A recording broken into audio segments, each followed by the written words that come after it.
Hey, welcome back to Further Thoughts. This is the thoughts that really come from the pulpit ministry of Kingman Presbyterian Church. The purpose of these videos is just simply to help us think deeply about what we heard on Sunday. In 1 Corinthians chapter 13, verse 12, Paul the Apostle stated that in this present time we look into a mirror dimly, but there will come a day when we will see Jesus Christ face to face.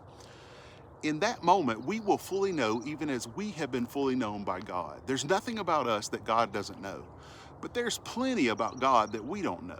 The greatest Christians have only scratched the surface of who God is and have only begun to understand his ways.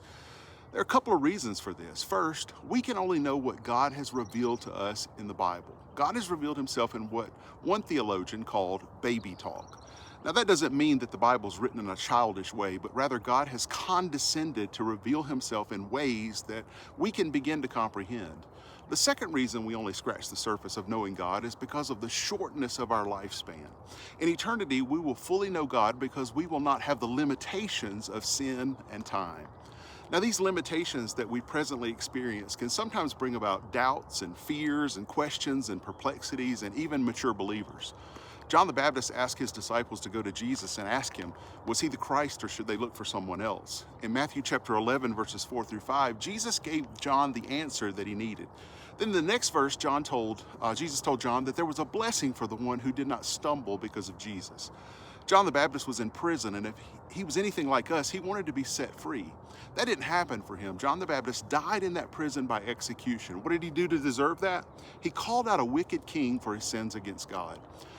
If we're honest, there are many times in our own lives when life seems unfair. Because of the difficulty of life in this world, many have stumbled in their faith. We have expectations about how our lives should be. We naturally desire ease and comfort over hardship and difficulty. Now, while many of us experience a great deal of ease and comfort, we can rest assured that hardship and difficulty has come and will come our way. We're going to face trials. The question for us is this: when we face those trials, will we turn to God or will we turn away from him? The issue in this situation is a serious spiritual test. Do we have God on our terms or do we have God on his terms? Ponder that for a moment, because it really is the difference between a real or an immature faith or even a false faith. If we're only happy with God when things are going well for us, then we only have God on our terms. This means that we've made an idol out of God. An idol is something that can be manipulated. An idol is only a useful thing. So when an idol doesn't do for us what we desire, we throw it away. Idolatry at its core is if human beings really worshiping ourselves. We set the expectations of what this God is supposed to do for us. We place those limitations on whatever we worship. But if you think about that for a moment, if the expectations and the limitations come from us, then who is God? You see, the problem goes all the way back to the beginning in the Bible. When Satan approached Adam and Eve, he made them a promise. He told them the opposite of what God told them. God had set the limitations and the expectations for his created beings. Satan sought to upend that, and he was successful.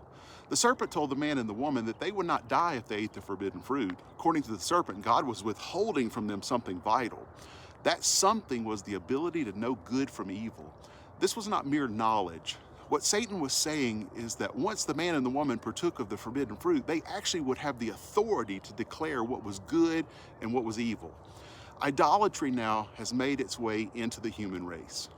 We want control, but we cannot control everything.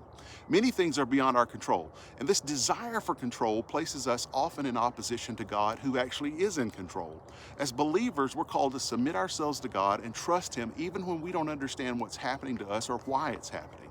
This is part of the life of faith, and it's to have God on his own terms. Examine your own heart and your relationship with God.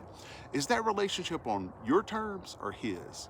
Now, if you find this content encouraging or helpful, make sure to like it and share it on your social media accounts. If you've got questions, just send us a message on our church Facebook page. We're happy to answer those.